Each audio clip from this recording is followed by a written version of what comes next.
Congratulations! You've saved your first $100,000. I want you to take a moment. Just breathe that in. I'm sure you've started to notice changes, subtle shifts in how you see the world, how you see opportunities, choices, and risks that frankly never even caught your attention before.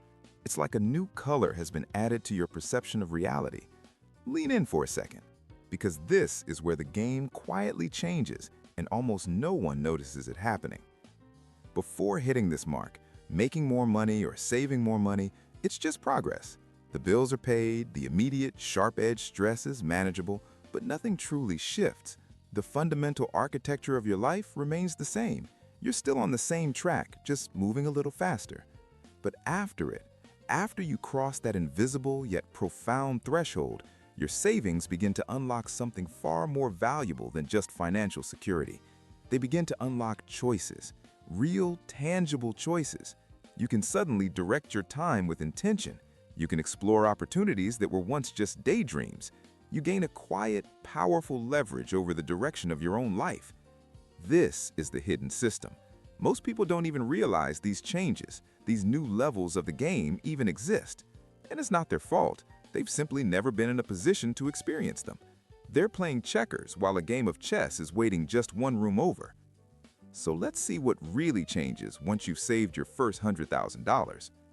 Before you have six figures in savings, your money is almost entirely reactive. It's a firefighter, constantly putting out the small blazes of daily life. You cover rent, you pay the bills, you try to save a little, but nothing feels like it's actually moving forward, does it? It feels like treading water. Every single dollar you earn already has a name on it, an obligation it needs to fulfill, before it can even think about working for you. Freedom in this equation always takes a back seat.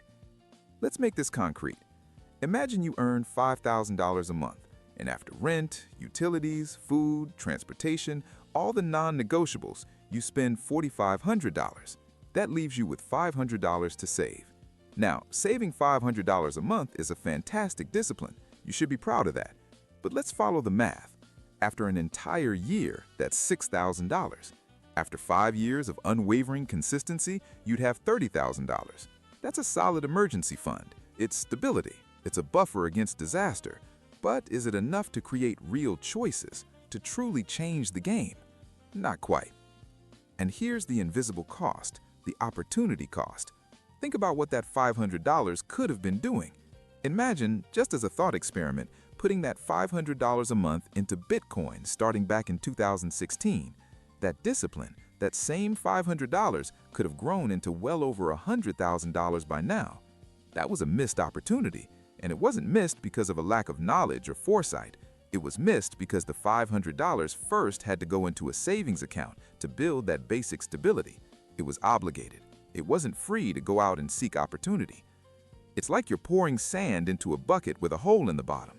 You keep pouring and pouring and pouring, but most of it just slips right through before it can ever be used for anything meaningful, before you can build a sandcastle. But once you pass $100,000, the leaks in the bucket start to shrink, the sand begins to accumulate, and your savings stop just reacting to life. They start creating opportunities.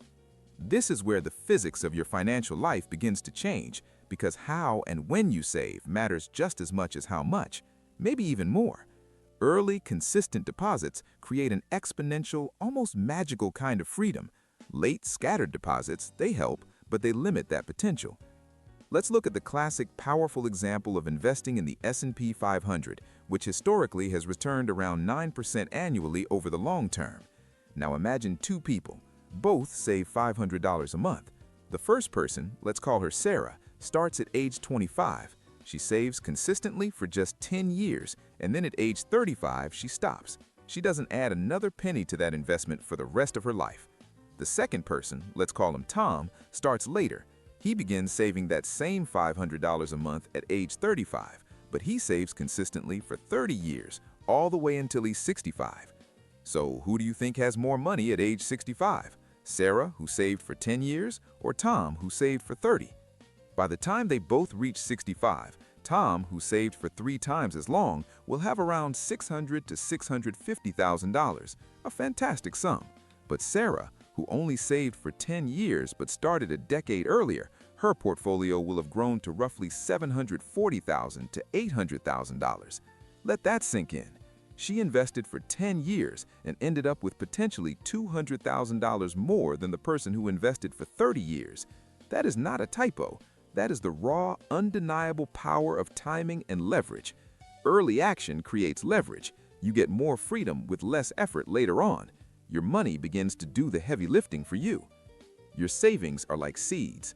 If you plant them early, they grow into a mighty tree, providing shade and fruit for decades.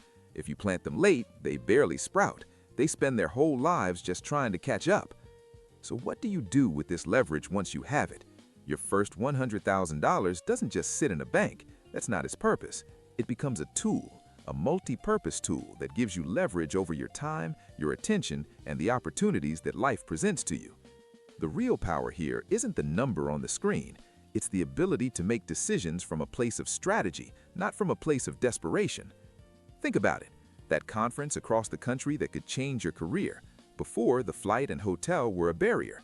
Now, it's a calculated investment in yourself. That side project you've been dreaming about, the one that could become your main thing but requires a few months of runway to get off the ground, before it was a fantasy. Now, it's a calculated risk with a safety net. What about taking a short sabbatical, 3 months off, not to do nothing, but to learn a new skill, coding, a language, a trade that could double your income in the future? Before, unthinkable. Now, it's a strategic play. Each one of these options, these doors you can now walk through, they compound over time. Missing one of these opportunities early in your career is like skipping a foundational class in college. It might not seem critical at the moment, but it absolutely affects what you can do next. It limits the advanced courses you can take down the line. Once you truly start to see your savings as leverage, you stop thinking in terms of limits. You start seeing doors. Okay, so you can't skip that early phase. Everyone has to do the work. Pour the sand into the leaky bucket until it starts to fill. But you can absolutely position your savings to maximize this optionality. Here's the framework for action. First, treat $100,000 as a phase shift, not a finish line. This is not the end of the race. This is the moment you get to upgrade from running on foot to driving a car. Your mindset has to shift from pure accumulation to strategic deployment. Second, convert your savings into options, not just comfort. The temptation to immediately upgrade your lifestyle is immense. A new car, a bigger apartment, resist it. Instead, see every new $1,000 you save as buying you another option. The option to quit a job you hate, the option to start a business, the option to say no. Third, prioritize timing, leverage, and flexibility over any short-term upgrade. That shiny new thing is often a trap. It's a liability that trades your future freedom for present comfort. Focus on things that grow, assets, skills, and the flexibility to pivot when a real opportunity appears. Think back to when you were a kid with an allowance.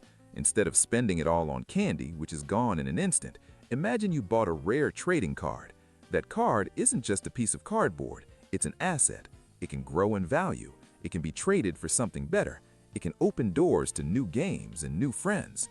Your first $100,000, it's that rare trading card on an adult scale. You've reached a point most people never see. That first $100,000 isn't just a number, it's a key to more freedom, more choices, and more control over your own life. You can keep letting life push you along, reacting to whatever comes next, or you can use what you've built to step forward, to intentionally explore new paths, and to start creating the future you actually want. The doors are open. Which ones will you walk through?